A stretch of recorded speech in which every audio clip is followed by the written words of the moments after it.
Oui, C'est Guillaume Meurice. c'est moi, oui. Moi, je suis allé une dernière fois à l'Assemblée nationale ce matin. Voilà. Pourquoi une dernière fois? Parce qu'après, c'est la fin de cette législature. Et voilà, c'est toujours un peu, voilà, beaucoup d'émotions, même, je vais dire, de quitter ce que je considère un peu comme la mafia. Voilà. La famille, pardon. J'ai inversé les deux syllabes. D'ailleurs, en parlant de ça, les députés voulaient nous laisser sur un bon souvenir. Alors, la semaine dernière, ils ont choisi d'abaisser le délai de prescription pour les délits financiers à 12 ans. Voilà, ça, c'est un beau cadeau. Alors, c'est-à-dire que si vous avez fait un abus de bien social, hein, comme ça peut arriver par inadvertance, c'est vrai. Oh non, mais qui c'est qui a mis le chéquier de la mairie de Levallois dans ma poche? Voilà, la fameuse blague traditionnelle des Hauts-de-seine. Si c'était il y a plus de 12 ans, vous êtes légalement peinard. Voilà, selon la fameuse technique du tu m'as pas eu, tu m'as pas eu. Hein. On pourrait l'appeler l'amendement nananananer. Voilà. Alors, je suis allé demander aux députés ce qu'ils pensaient de tout ça. Et on commence avec mon nouvel ami, le député Les Républicains Alain Marceau. Alors, lui, c'est un ancien magistrat. D'ailleurs, ça tombe bien. C'est celui qui avait dit que les Belges étaient naïfs. Donc, c'est un mec qui sait observer, hein, qui milite pour le port d'armes. Enfin, voilà, hein, un mec qui a tout pour vous plaire. Alain, qu'est-ce qu'il pense de l'immunité pour les délinquants en col blanc? C'est pas tout à fait comme ça qu'il faut voir les choses. Ah, c'est pas la vérité, ça? Ne soyez pas inquiets là-dessus, parce que je ne crois pas qu'il y ait d'entourloupette. Il n'y avait pas de la recherche d'une mauvaise action à commettre contre les victimes. Alors, pourquoi une prescription? Mais parce qu'on a matière de délit. Enfin, il faut quand même bien qu'un jour la justice passe, où on ne va pas rester dans l'incertitude. Je crois que le justiciable, il a besoin de savoir où il met les pieds aussi. Le justiciable, vous y pensez au justiciable? Ah ouais, c'est facile. Bah oui, vous pensez qu'au contribuable qui se fait voler, mais vous y pensez à l'angoisse du mec qui a détourné du pognon il y a 11 ans et 364 jours. Bah, et voilà, avant, il savait pas ce qu'il allait devenir. Alors aujourd'hui, il sait qu'il peut se préparer à faire péter le Dom Pérignon dans la cave du Sénat.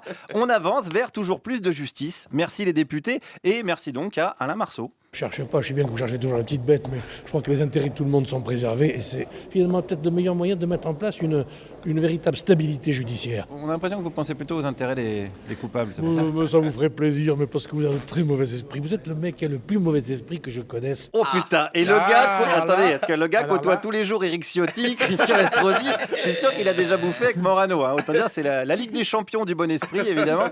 Alors Alain Marceau, il côtoie aussi dans son groupe parlementaire un certain Georges Fenech, que j'ai rencontré aussi ce matin, et ça tombe bien. Pourquoi? Parce que c'est justement lui, le député, qui a proposé ce texte de loi. Et donc, il trouve comment le délai? C'est un délai tout à fait raisonnable. Par exemple, sur l'affaire Fillon, on n'aurait peut-être pas pu enquêter puisque ça date de plus de 12 ans. Sur n'importe quelle affaire qui se passe aujourd'hui en 2017, vous faites 2017 moins 12, c'est-à-dire qu'on pourrait remonter jusqu'en 2005. Ça veut dire que sur l'affaire Fillon, la justice n'aurait pas pu remonter aujourd'hui. Si une affaire de ce type se produit, encore une fois, on remonte en arrière jusqu'à 12 ans, ce qui me paraît un délai tout à fait raisonnable. Oui, mais justement, ce que je vous dis sur l'affaire Fillon, là, ça remonte à plus de temps que ça. Je vous fais la même réponse. Voilà. Et moi, je vous redis donc à nouveau que si cette loi avait déjà cours, aujourd'hui, François Fillon, les révélations du canard, il s'en battrait les couilles avec des fausses factures. Voilà, c'est une métaphore, évidemment. Ne faites pas ça chez vous, c'est un truc de professionnel. D'ailleurs, pour être sûr de mon coup, j'ai demandé à un député socialiste, cette fois-ci, il s'appelle François Loncle. Est-ce que j'ai bien tout pigé? Alors, je ne sais pas si vous avez tout compris, parce que moi-même, je n'ai pas tout compris. Je vais vous expliquer pourquoi. Ma spécialité, c'est la politique internationale, la politique étrangère. Donc, je n'ai pas suivi ça à la lettre. Mais je serais choqué si ce que vous dites est vrai. C'est le cas? Eh bien, c'est dommage, et je le regrette. Et si y avait une nouvelle lecture, je voterais contre, évidemment. Mince, mais alors là, vous n'avez pas voté du tout. Écoutez, si j'ai voté...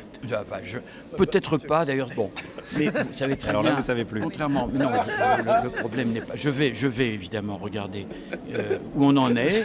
S'il y a... Là, c'est trop tard, ça a été voté.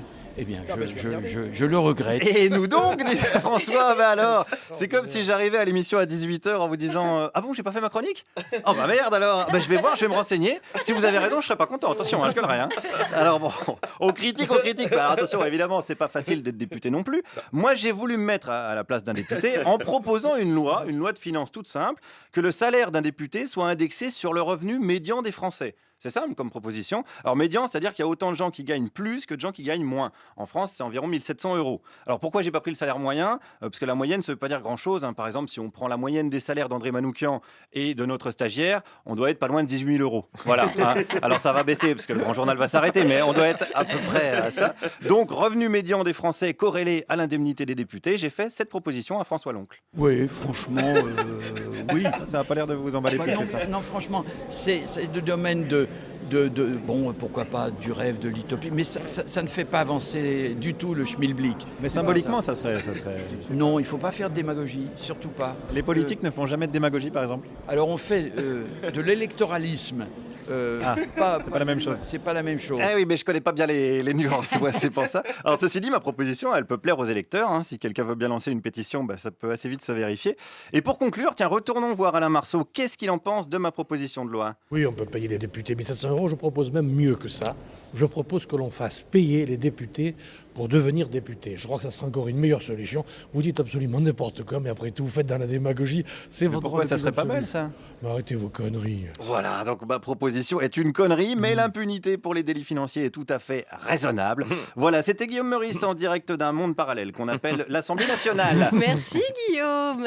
Je note que c'est donc vous qui êtes démagogue et pas eux. Hein. Non, On est eux, c'est d'accord, bon. hein. Ça, Ouais, eux, c'est bon, ouais, on est d'accord. Eux, ils sont Parfait. pas du